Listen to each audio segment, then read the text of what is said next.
Good morning, everyone. Thank you for joining us. Israel's ambassador to the UN, Danny Danon, will deliver a brief statement ahead of this morning's Security Council session. He'll take your questions afterwards. If you are asked for a question, please remember to state your name and your news outlet. Thank you.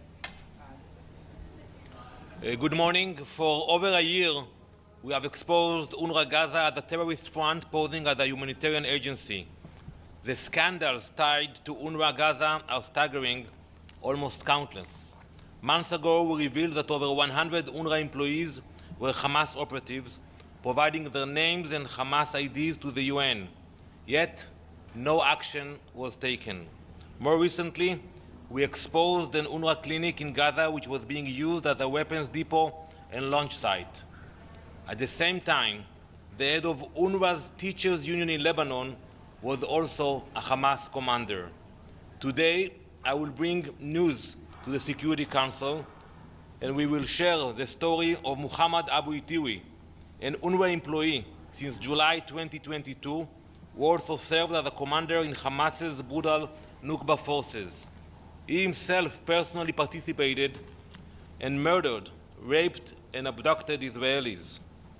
While Muhammad Abu Itiwi was collecting UN-funded paychecks, he was murdering and kidnapping Israeli civilians. Following his elimination, UN officials had the audacity to mourn him. The Secretary General himself, Antonio Guterres, expressed outrage at the death of this terrorist, a man responsible for some of the most savage attacks on innocent civilians in modern history.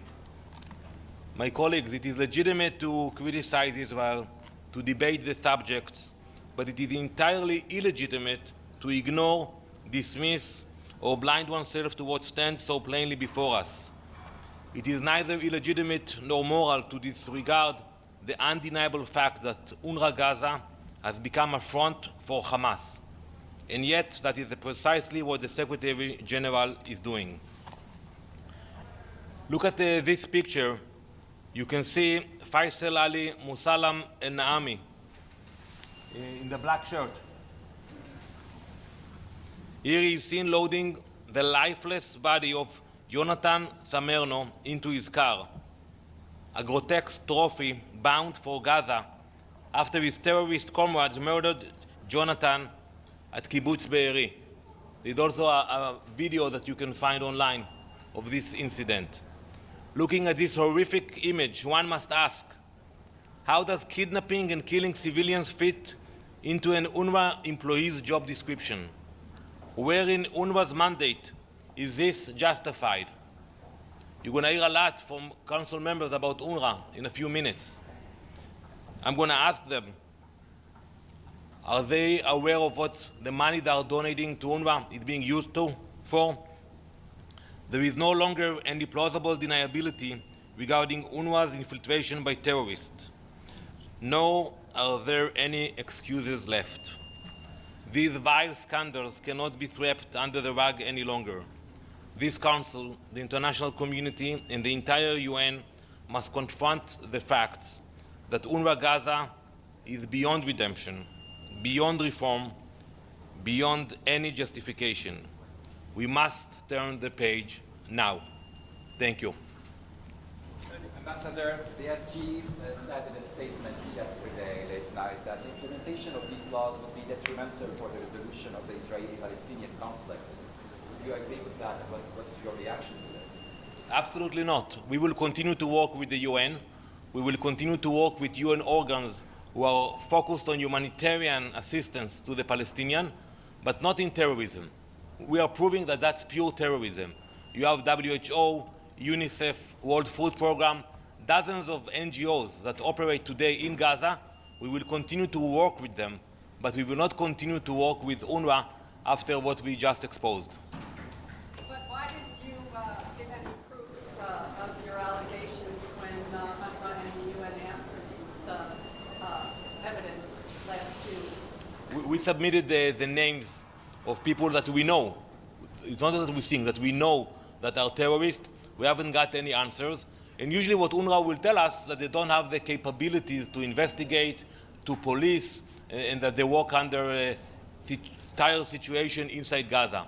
But that's, excuse me, let me answer your question. But that's not acceptable. That's not acceptable that you had UNRWA employees that took part in October 7th. This picture was taken inside Israel, in Kibbutz Be'eri. Not enough evidence. You didn't give any evidence to the OIOS. We provided a list of UNRWA employees who were at the same time collecting paychecks from the UN and working for Hamas. Yeah, they had a day job with Hamas, and at night they worked for UNRWA. That was unacceptable. Yes, please.